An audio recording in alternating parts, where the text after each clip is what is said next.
and kind of step through this pretty quickly because some of the information, I know all of you haven't been present in the last 2 days of activities, but some of the information is partially repetitive of what Ryan's been talking about, so I won't go over those points, and maybe that'll step through it quickly for us. I'm also going to be passing around a sound recognized device. It's an Android device. It's on the Wi-Fi here. It's not locked. You can swipe it, but that's our future, potentially, as a handheld device, and I just wanted you all to take a look at it. Stomp on it? Try to bring it. Yeah.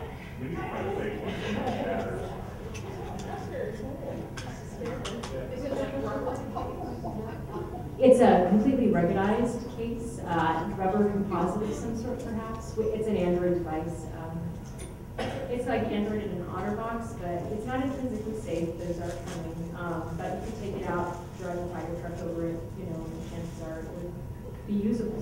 So, all right. So I'm here today to talk with you about our activities here in Colorado regarding FirstNet.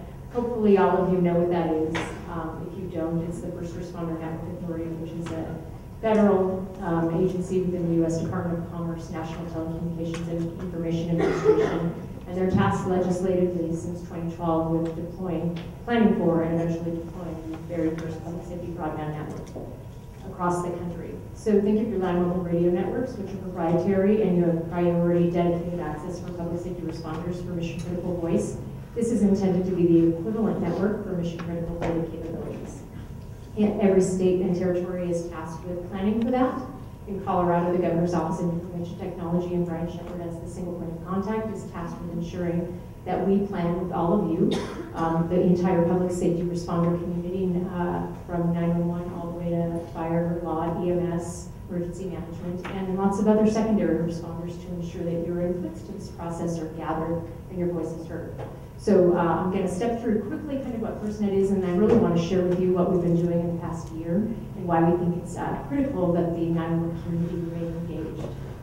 So as I mentioned, FirstNet is responsible for the data network that we know will be coming in the future. Today our only mission critical capability is land mobile radio.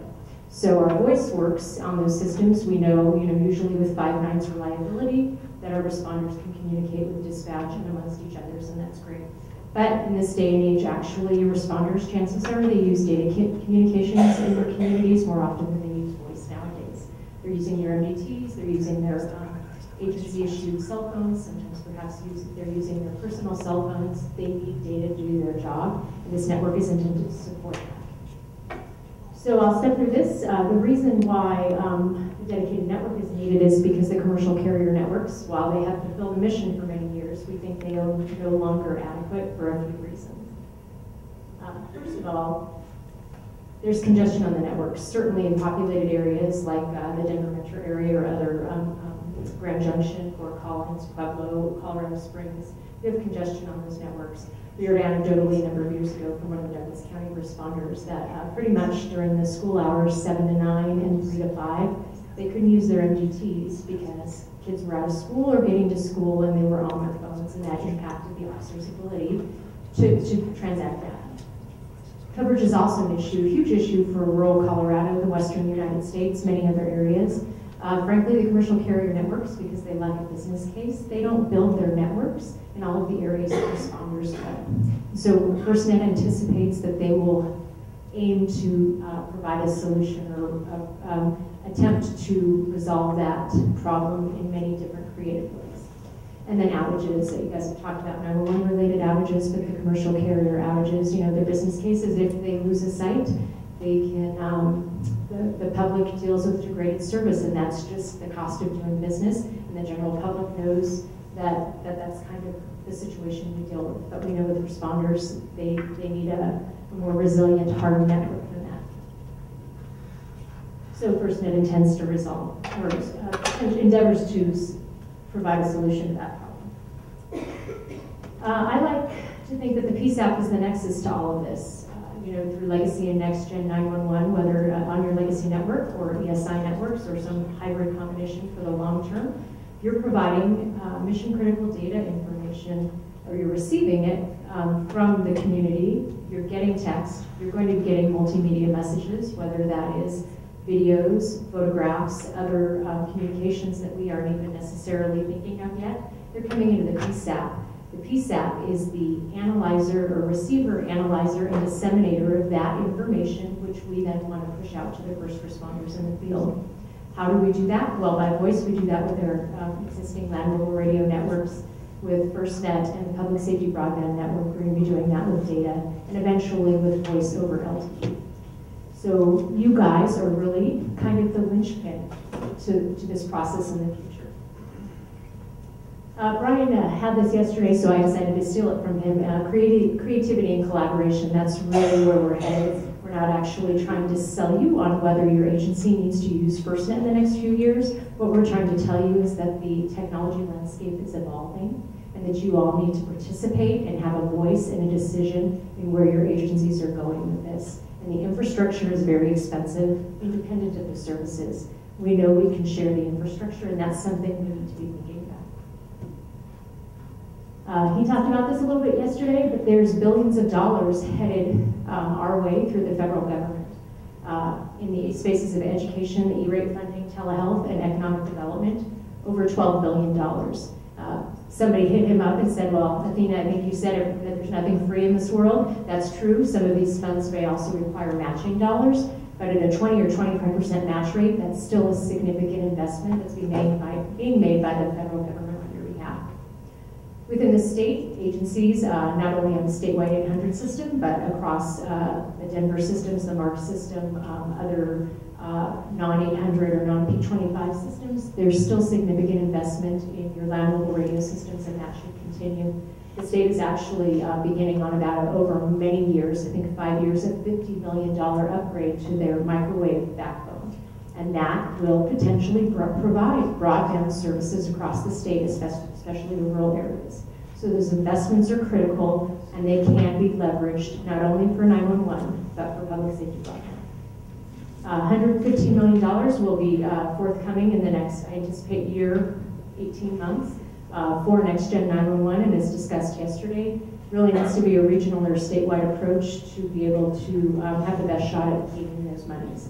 And then FirstNet has $7 billion to begin building a nationwide network. That is not enough money, but we do know that FirstNet intends that to be seed money.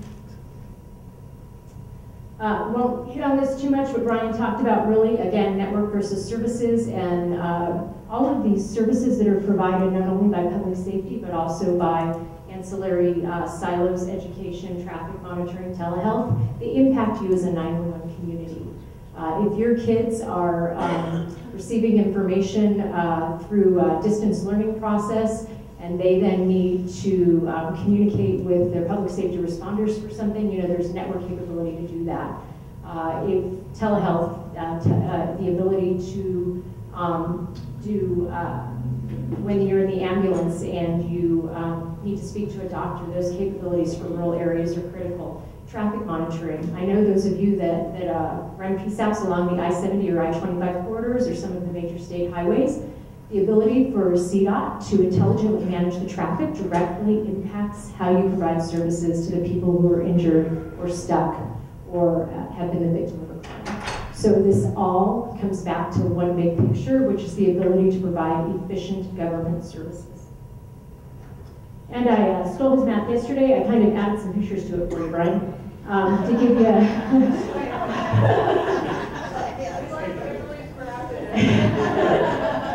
Sean and I talked, and the yellow buttons were hard for us to see. So really, there what we wanted to show you is that when we talk about infrastructure, and Brian kind of talked about it in much more detail than I intend to go into but if we're looking at bringing through E-rate, through DOLA grant funds, and through eventually maybe FirstNet infrastructure investment, and we're bringing infrastructure into the hospitals in your upper right, into the schools, into the library. It's very, frankly, it's a common sense decision that the extension of that infrastructure should be a public safety. Don't have a fire department on here, we'll have to figure that out, and perhaps the ambulance service as well. But all of those groups can benefit from that infrastructure investment. We're just wanting you all to begin to think about that. That we think is one of the key points of the conversation we should be having in the next couple of years. Quickly, I want to now kind of take a right-hand turn and talk about our FirstNet Colorado activities. We're pleased to announce that Carl Stevens with Garfield County Emergency Communications Authority was selected to represent specifically the 911 stakeholder community earlier this year by Nina Apco. So Carl is on our board. He participates regularly and has a voice to your community through him, not that you can't communicate with other folks as well. We also have a number of elected officials, representation across all of the disciplines, both tribes, and then a few state agencies. These folks participate regularly. They know what's occurring in FirstNet and FirstNet Colorado, and please use them as a resource if you recognize any of those names. And frankly, if you don't want to talk to the state, because sometimes people feel like, you know, maybe the state isn't the person I want to hear the answer from. I want to talk to somebody local, so please use them. We have been very busy this year. Doing a number of activities. Back on September 30th, we were required to submit a pretty significant amount of data to FirstNet, and I'll be stepping through kind of the important pieces of our submission in just a moment. But it was around a number of things. It was around how many users and devices we think might use a future public safety broadband network. It was around why you might not adopt a network like that because it lacks coverage or the cost is too expensive, or frankly, I'm concerned about the security might be an example. And so we were interested in information about that. If your agency has not participated, you can still do that on our website, and I'll give you that information at the end. But more importantly, in the next kind of three on the upper left and in the bottom two, FirstNet is really interested in understanding what Colorado's coverage objectives look like for the future network. So through a series of meetings and a series of data sets that we were able to obtain from PSAPs, from other state agencies, we were able to, what we think is paint a pretty comprehensive view of what we think Colorado's coverage needs to look like if Colorado chooses to have the FirstNet network built in Colorado, and that's a whole kind of other side conversation I'll step through quickly in just a moment as well. One of the critical, I think one of the most critical data elements that we asked for was your CAD incidents. A number of you participated. I think I had about 47% PSAP participation, which frankly is fantastic, because from the public safety agencies, we only had about a 10% participation rate. So kudos to all of you for being so responsive. And those of you that didn't, I just want to tell you it's not too late. So we'd be happy to take your CAD data, and I'm going to show you why we think it's important.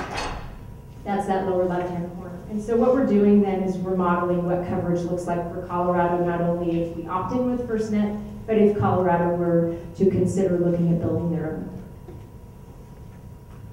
We're also doing activities that we think are really important to get the technology in the hands of the first responders and for them to understand the value. And actually, in addition to the event we did in Vail last February, I want to share with you something we did with Colorado Parks and Wildlife, as well as federal and local government, for a hunter safety checkpoint that they did along I-70 2 weeks ago in Idaho Springs. So Daryl, if I just click on the link, should it work? It should work. Okay. If not, I've got it as a bookmark. All right.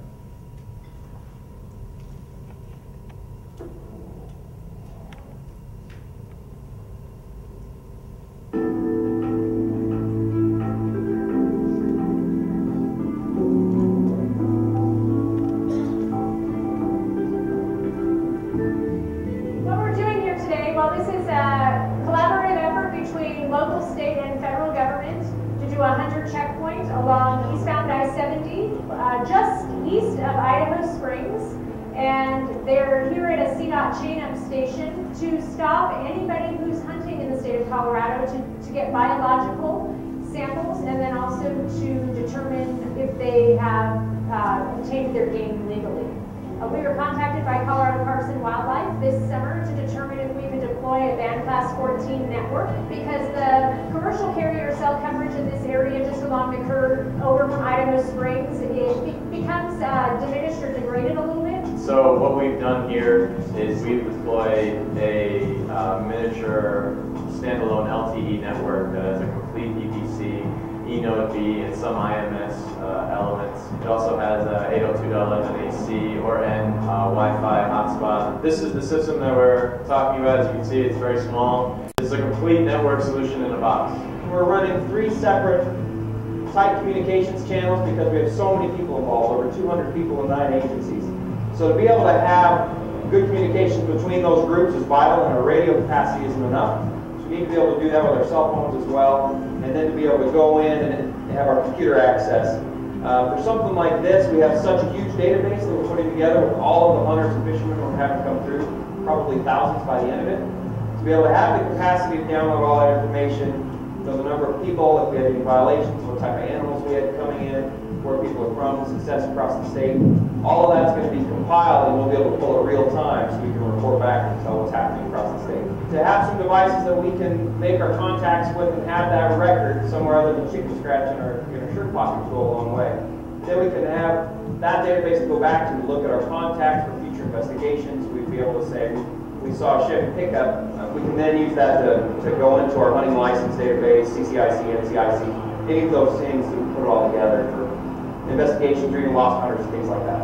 We thought Band 14 would be a great network to support this sort of use case. The use case being that we have lots of the general public coming through this area over the next 36 hours, and they will be using the commercial carrier networks, and we wanted a secure, dedicated network for Parks and Wildlife and their other law enforcement partners to support the activities. It's been designed for ease of use, ease of operation, for public safety individuals specifically, but also for other areas of interest. And it's meant to keep the public safety people being their responsibilities, being police officers, enforcement people, and not having to be IT professionals.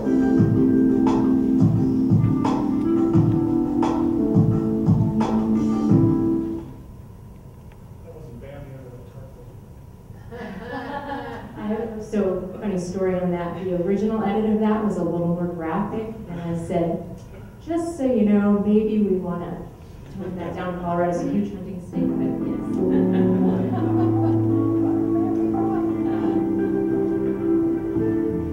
What we're doing. Sorry. Did you get it? Okay. Is that it? Thank you. All right. So just a few things on that quickly. That was a small cell network deployed really with about 2 months or less planning time. And it was really intended to be a proof of concept for Parks and Wildlife because they actually don't really use technology. Number one, because they're out in areas where they lack coverage.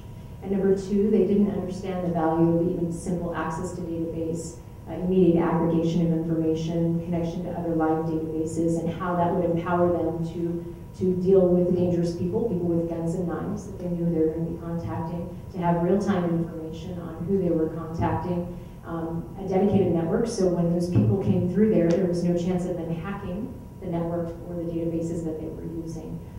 So we were really excited to provide that opportunity and thrilled that they asked us. We have been developing a number of vendor relationships.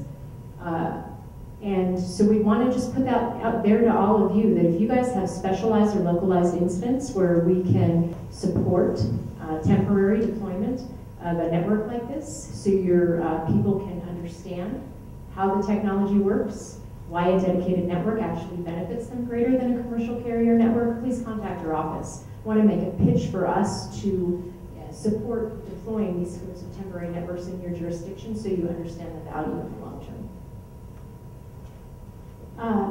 This kind of digresses a little bit. I'm not going to give you a lesson in LTE technology, number one, because I'm not an LTE engineer and I don't pretend to be, but really I just want you to understand the value of the technology as it relates to a step away from voice capabilities, which is what we're used to. And that's to understand that coverage in a mobile broadband network means three things. It means the data rate, the probability of coverage in the venue, and you say, okay, that's great, I'm not sure really how that applies to me in real life. What I want you to take away from there is the voice capabilities. They had some land mobile radio capabilities for the wildlife checkpoint, but they also had data capabilities and the ability, they could have SMS texted or they could have done push to talk, and those were on the data network. And the difference between a voice network and a data network is really the ability to see what we call graceful degradation across a data network, meaning that if I can no longer get voice on that network, but I can still get an SMS text to the dispatcher or to another responder, I'm communicating. And we are no longer falling off the edge of the cliff in the voice world, potentially. Voice we always want, it will be critical, it's not going away, but we have to be thinking creatively, especially in rural Colorado, or in those areas where capacity might be an issue, of how we provide additional means to communicate for our responders. So that's the takeaway I want you all to be thinking about, is that we're not looking to replace voice, we're actually looking to ensure that we give responders every opportunity to communicate what they need with us or with their coworkers. So FirstNet. FirstNet is in the process of publishing an RFP. We anticipate it will now be published on December 31st. It'll be out there for about 6 months, and then they'll be in a decision-making and eventually a contracting and perhaps a protest process in 2016 and into 2017. FirstNet, under the legislation, they're obligated to operate, or to build, deploy, and operate, and then maintain a public safety broadband network. And they will have a phased implementation with specific rural milestones over 5 years, essentially, at a minimum, to do this. And they will be contracting with each jurisdiction to provide end-user service. So that means, essentially, that instead of, perhaps if your agency uses Verizon or AT&T, you could use FirstNet as a service provider, potentially roam to those other carriers where FirstNet has not deployed yet, but over time they would eventually deploy.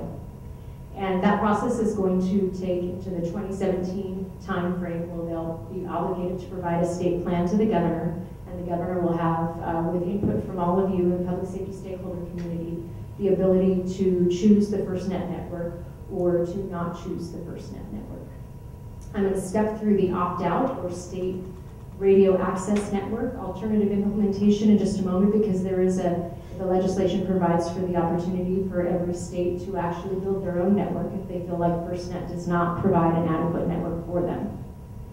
We anticipate that FirstNet's plan will come to us probably sometime in 2017. That's where, when Brian said the next 2 to 3 years are critical, that's because not only are you all trying to figure out what you're going to do with Next Gen 911 and statewide services, ensuring there's not a disparity of services across the state has to figure out collectively how they're going to respond to FirstNet as we step through this process as well.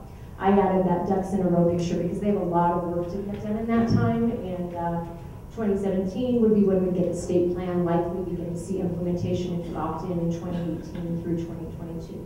So the hard part is that really means that we won't effectively see a network statewide for potentially another 6 to 7 years. When FirstNet published their draft RFP, this is the coverage they proposed to Colorado. Does that look okay to everybody? Anybody? I have a problem with it, I'll tell you. Covers 24% of our state geographically and about 97% of our population. But again, it doesn't adequately reflect where responders go and the coverage they need. Good thing is FirstNet said, well, if you don't agree with this, go ahead and put your own response together, give it to us, and we will put it in the draft or put it in the RFP that goes out. We have no guarantee what the response from a partner to FirstNet will look like. That's a whole discussion for another time. But this is what they said on an initial pass, and every state and territory, all 56 of them, got an equivalent map. Much of the western United States, in fact, look like this, just as I was up to. So as I mentioned, 24% of the area, 97% of the population. When I talked about your CAD incident data, it was actually one of the many inputs that we used to come up with a map I'm going to show you in just a moment. The green is actually all of the CAD incident data that came from the local PSAPs. The blue is representative of what the State Patrol provided us for all of their state agencies, and then in the Northwest and the San Luis Valley, where they dispatch for local government as well. Again, want to make that pitch for this is how it's being used. It's being aggregated at a very high level, and it's a data input to a map I'm going to show you in just a moment. We gladly still take that information. This is actually what we gave back to FirstNet. Does that look a little bit better? Maybe not perfect, but hopefully, raise your hand if you think it looks a little bit better. Okay. Did they laugh at you? Well, actually, we had a call with them last week, and we expected to get in trouble. And they made no judgment of it, because this is entirely factually based. It's based, to give you a quick understanding of the GIS process we went through, we broke the state up into 1 by 1 mile grids. And we took, FirstNet gave us 5 data sets. We probably added another 10 to 15 data sets in there, recreation areas, CAD incidents, more county highways. I can't even think of all of them. I'll have to just slide over the list.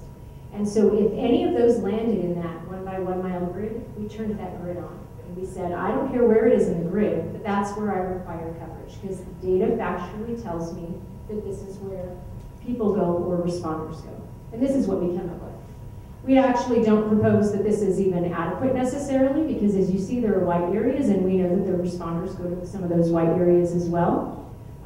FirstNet will have the ability to, through deployables or other technologies, to help us solve providing coverage in those white areas, right at the top of Methodist Mountain in Chaffee County. Perhaps we don't need coverage all the time, but maybe we need a backpack deployable network for a search and rescue person, or an Aspen, Pickens County, Eagle County, lots of big folks out there. So this is what we gave back to FirstNet. We now are going to step through a process where we validate some of those areas that lack coverage, and we understand geographically what that represents, and then how alternative coverage might be proposed to FirstNet. So this just gives you an idea of the difference and what we step through, so you all understand that we really do believe that we are advocating on your behalf to ensure that FirstNet proposes to their partner a network that really adequately provides what Colorado's responders need. So the opt-out process. The legislation also says that, hey states, if FirstNet does not provide you a compelling solution, largely probably around cost or coverage, that you can opt out. Now, in the past year, through some legal interpretations of the legislation, this has been detailed to be a very onerous and difficult process.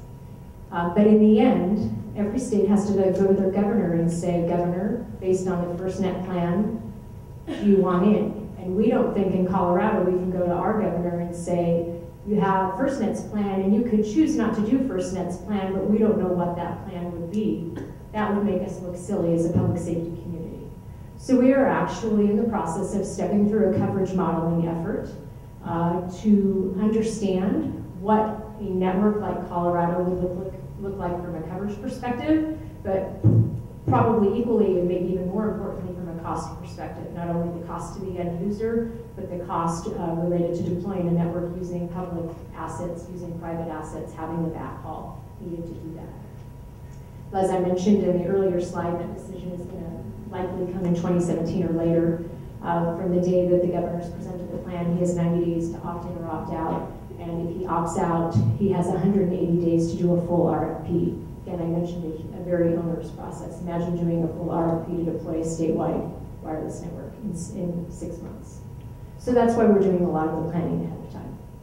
We really do hope that FirstNet, with their partner, actually comes to us with a network that we can deploy at a cost that makes sense for all of you to have a good business decision, good chance of making a business decision from. We just don't know if that's going to happen, so we want to ensure that we have a plan B, so to speak.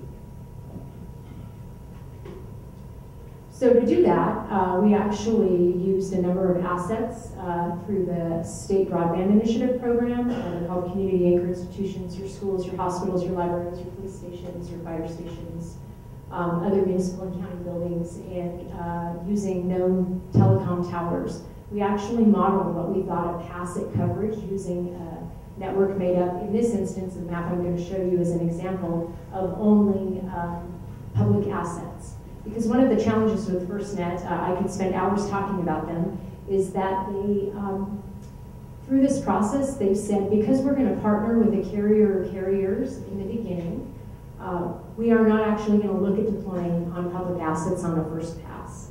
And from the state's perspective, we thought that was kind of crazy, because maybe in a highly densely populated area on the East Coast, let's take Rhode Island or Washington, D.C. as an example, that might be easier to do, because the carrier infrastructure is there. In Colorado, it's just not possible. That's how we ended up with that map I showed you with 24% coverage on the road in this state. So we did a modeling effort with assets. We know that this is actually just the first pass of this process. We're going to be honing that process. Hopefully this time next year we'll be out here again, Daryl, or actually, I should say, that will be presenting kind of the output of those efforts as well. So what I want to step through here just is so you understand from this effort, up on the, you're going to see 5 codes of color. That blue is a roof-mounted antenna with a high-power UE. So really that allows, it's really a stronger radio in the car that allows for better connection back to the cellular network. Currently, those connections back to the cellular networks for non-public safety are not strong enough to provide the coverage that we've modeled here. But there's R&D going on for that equipment to be in the marketplace eventually. Roof-mounted antenna, that's essentially what your commercial car or your cars have with commercial carriers today. Outdoor pedestrian, that orange is going to be if you're outside with a smartphone. In-vehicle would be inside your vehicle with a smartphone, and then in-building would be inside a building with your smartphone, essentially. So this is using only public assets, and it actually, I think it's a little bit deceptive because if I showed you just the blue area, it actually appears to provide more coverage than kind of with the red. But this is essentially using public assets only, and we know we wouldn't only be using public assets. We'd be using private assets in partnership as well. What Colorado could potentially be doing on their own. And we know that it's considerably different than what FirstNet proposed initially. So my point here is not to tell you, number one, that Colorado is planning on building its own network necessarily, and number two, that Colorado's network would be better than what FirstNet might propose through an RFP process. But what I want to show you here is the art of the possible, is the idea that if we have to head down that road and look strongly at what Colorado might need to build, because FirstNet is not able to provide that, we do think that through public assets in partnership with the private sector, we could probably figure out how to get it done. So that's kind of my presentation. Those are the activities that are going on. I'm going to step through quickly just some of the information. You can find anything you want to know about the national effort at firstnet.gov. This is all in the deck that Daryl, I'm sure, will provide after as well. Our website in Colorado to track all of our efforts is firstnetcolorado.org. We have a newsletter going on. You can contact me. You can sign up on our website. We share about once a month everything that we think is important, really 3 or 4 topics. We don't actually want to belabor you with information that isn't relevant at a given moment. We do Twitter, in case you're a tweeter. Our contact information is in there. And then I always like to give this disclaimer that the federal government allowed for us to be out here to talk to you today, but they don't necessarily agree with or endorse anything. We talk to you. And we thank you for your participation. Does anyone have any questions? Candace, are any, is it too early to tell what the cost differentials are going to be between what we're doing now and FirstNet? I won't hold you to anything. So FirstNet has said publicly that they believe that if they cannot provide a compelling cost, meaning likely equivalent, or frankly not, if not less, than what you're already paying to commercial carriers, they know they won't win your business. So they really are, to their credit, they really are energized to try and ensure that occurs. I know FirstNet's, they've got their national office in Virginia. They've got their technical office in Boulder. Yes. And the Public Safety Communications Research Bureau is also in Boulder, where they're doing a lot of the R&D on this stuff. The fact that they're local to Colorado, does that give you any additional sway or ability to communicate with them as to Colorado's needs? I would not say sway, no. Because they really, I mean, they've been very honest that they have to look at the level of 56 states and territories, and we're all focused on our individual states and territories. Access, yes. For example, the networks that we're doing, we have the FirstNet folks out. I brought them out to Idaho Springs. The PSCR, the scientists and the engineers involved, we have them out. So access to them and really kind of getting them to understand maybe quietly what we're doing and why things are important to Colorado, yes, absolutely. I think it's a huge benefit to have them accessible in that sense. while I was passing this around, we got a couple questions from the audience. One was, well, first of all, Holly took it as a challenge when you said you couldn't break it. One question was, you know, this runs on just regular Android operating system.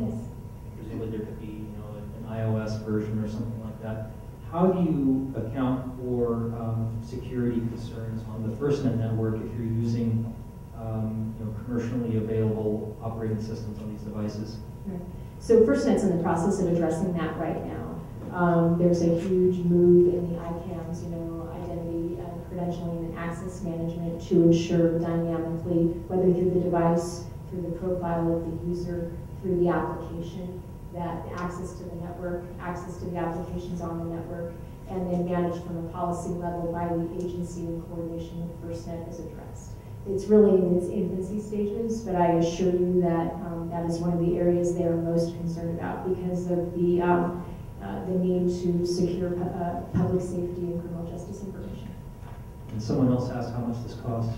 Actually, they're really in line with commercially what devices cost, $700 to $800. And not to plug Sonnen, but they do sell them in capable on commercial carrier networks today, the ruggedized devices. Again, we actually gave information back or comment back to FirstNet that we think they should be subsidizing devices initially on their network, right? So when the carriers got us all to buy smartphones, they subsidized my device, and now I'm addicted. It's like heroin or crack, and I'm never not going to have a smartphone again. And I was even a late adopter.